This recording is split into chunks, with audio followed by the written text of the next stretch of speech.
कमर चीमा साहब, भारतीय army chief का बयान पाकिस्तान पे हज़ार-सराई और उसके बाद अमेरिका से हार्पून मिसाइल और साथ साथ टारपीडोस की जो डील हो रही है, दुनिया कोरोना के चक्कर में है, भारत के अज़ाइम कुछ और नज़र आ रहे हैं। मकबूजा कश्मीर की सूरत हाल, एलओसी की सूरत हाल भी अगर आप देखें, कैसे देख रहे हैं आप? वजारत खारजा भी कह रही है खित्ते के अदम तवाज़ुन की बात की जा रही है, असले की डील जो है पाकिस्तान के ऊपर असरअंदाज होगी। क्या आप समझते हैं कि भारत के अज़ाइम अभी भी वही हैं और भारत कोरोना की आड़ में बहुत कुछ प्लान कर रहा है? देखिए आसिम साहब, पिछले 10 साल से तकरीबन भारत $100 अरब जो है ना वो असले की बाइंग पे लगा चुका है, सिर्फ अपने आप को मॉडर्नाइज करने के लिए। ये जो आप टॉर्पीडोज की डील कर रहे हैं, ये $155 मिलियन की डील है, जो अगले दिन स्टेट डिपार्टमेंट ने भी कहा है। देखिए, इस वक्त दुनिया गैर रवायती सिक्योरिटी पे पैसा खर्च रही है। मुझे याद आता है प्राइम मिनिस्टर मोदी की वो स्टेटमेंट जब वो कहते थे कि आए पाकिस्तान और भारत जंग गुर्बत के खिलाफ लड़ें।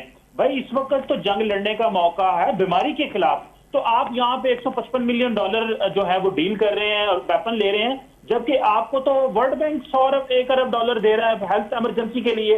तो मुझे समझ नहीं आती, भारत की प्रायोरिटीज एक तरफ असला खरीदने से है और दूसरी से ग्लोबल फाइनेंशियल इंस्टीट्यूशन से पैसा ले रहे हैं कि ताकि वो अपना असला खरीद सकें। तो ये किस किस्म की इंडिया की प्रायोरिटीज हैं? और जो आपने देखा कि भारत के अंदर क्या हुआ, देखिए भारत एक बहुत बड़ा खतरा पाकिस्तान के लिए अब हो गया। अच्छा हुआ हमने भारत के वो बॉर्डर बंद कर दिए हैं, वरना यहाँ पे जरा सी हमने कश्मीर की बात की तो इंडियन आर्मी चीफ और 15 कोर के चीफ हैं, लेफ्टिनेंट जनरल साहब, उन्होंने बोलना शुरू कर दिया।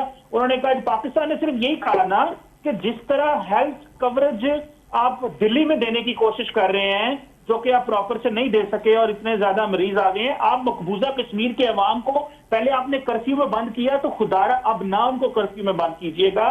पाकिस्तान इससे पहले कि हम दुनिया तक ये पैगाम पहुंचती कि कश्मीरियों का और पाकिस्तान का ये पैगाम जाता कि उनको हेल्थ कवरेज नहीं मिल रही, कोरोना के टेस्ट प्रॉपर नहीं हो रहे, सोशल डिस्टेंसिंग नहीं हो रही, लोगों को घरों में कैद कर दिए हेल्थ, वो ये कोई इस तरह तो नहीं है कि वो एम्बुलेंस से बुला सकते हैं। सिर्फ इतना कहना था कि इंडिया ने इसको भी एलओसी के ऊपर लिंक कर दिया।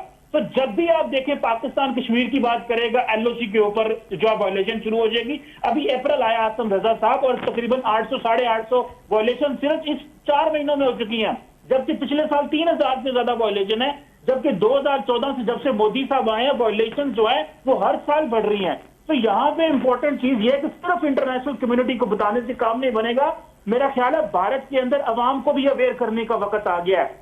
बहुत हो गया, भारत की अवाम ने गलत फैसला कर लिया 2019 के इलेक्शन में, उनको नजर आ रहा है गलत फैसला हो गया। और जो उन्होंने 35A और 370 को रिवोक कर लिया और अभी जो कह रहे हैं कि जी हमने कश्मीरियों जो कश्मीर के अंदर रहेगा थोड़ी देर के लिए 15 साल के लिए जो पड़ेगा, हम उसको यहाँ पे डोमिसाइल दे देंगे। देखें, एक वक्त था, बढ़िया हम बात बताने लगो, एक वक्त था इंडिया और अमेरिका दुनिया कहती थी जी कि पाकिस्तान के अंदर मजहबी इंतहा पसंदों के हाथ में न्यूक्लियर का बटन आ जाएगा। आज आसम रजा साहब, पाकिस्तान के अंदर जमहूरियत है, यहाँ पे पॉलिटिकल डेवलपमेंट है और इस वक्त इंडिया के अंदर दाएं बाजू के हिंदू इंतहा पसंदों के हाथ में न्यूक्लियर बॉम्ब आ चुका है। जो इलेक्टेड है आसम रजा साहब, इलेक्टेड लोगों के पास, इलेक्टेड हिंदू इंतहा पसंद, कि जब ये हिंदू इंतहा पसंद जो है वो असला चलाएंगे और वेपन भी खरीदेंगे और न्यूक्लियर वेपन इनके हाथ में जाएगा और कहेगा कि तुम जो है वो आरएसएस के मेंबर हो। इस वक्त आरएसएस और इंडियन आर्मी का गठजोड़ है। ये वो सिर्फ पाकिस्तान प्रोपेगेंडा नहीं कर रहा, ठीक है, हमारा दुश्मन है, हमारा काम है उनके बारे में बात करना, लेकिन एक्चुअल रियलिटी समझने की जरूरत है। आरएसएस और इंडियन आर्मी जो है उनका आपस में गठजोड़ है और इस गठजोड़ की वजह से पाकिस्तान और इस खित्ते को नुकसान होगा। हम समझते थे सार्क का इजलास बुला के मोदी साहब बड़े सीरियस होंगे, शायद कोई वाकई सार्क के लिए काम करना चाहते हैं कोविड-19 के हवाले से। वो सार्क का इजलास तो वहीं का वहीं रह गया। इसका थोड़ा सा मुवाजना करते हुए, भारत एक जबान समझता है, हमें वही जबान बोलनी पड़ेगी, उसके बगैर ये अमन की ख्वाहिश की तो हम बात करते हैं, लेकिन भारत उसको हमेशा कमजोरी समझता है। ये बड़ी अच्छी बातें हुई इससे पहले, जो कि उन्होंने नैरेटिव की बात की कि फंडामेंटलिस्ट हिंदू, बुनियाद परस्त हिंदुओं के हाथ में न्यूक्लियर जा रहा है।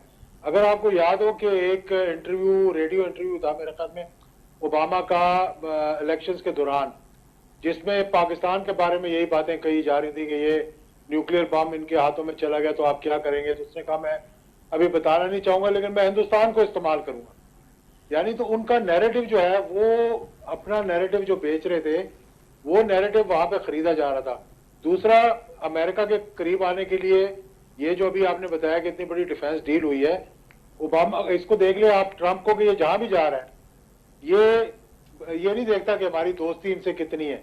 वो कह रहा है ये शख्स अच्छा है क्योंकि इसने 450 बिलियन का मुआहदा किया है, ये शख्स अच्छा है क्योंकि इसने हमारे से इतने वेपन लेने हैं, ये शख्स इसलिए अच्छा है कि इसने हमारे से इतने जहाज लेने। तो वो तो बेचने के चक्कर में पड़ा हुआ है, और जो उससे खरीदेगा वो उनके करीब है, और जो नहीं खरीदेगा वो करीब नहीं है। और बिलियंस ऑफ डॉलर जो है वो खरीद सकते हैं, वो पैसा भी उनको दे रहे हैं और मार भी खा रहे हैं दूसरी तरफ।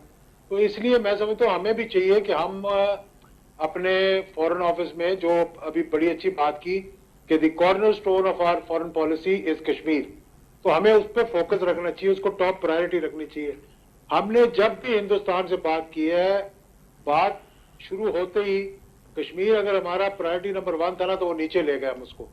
क्या इस पे हम बाद में बात कर लेंगे, पहले बस चला लें, पहले उनको इस्तकबाल कर लें, और फिर बाद में आपको पता है कि कितना प्रेशर डाला था जब वाजपेयी आए थे लाहौर में कि कश्मीर का लफ्ज जो है वो ज्वाइंट स्टेटमेंट के अंदर नहीं डाला जा रहा था।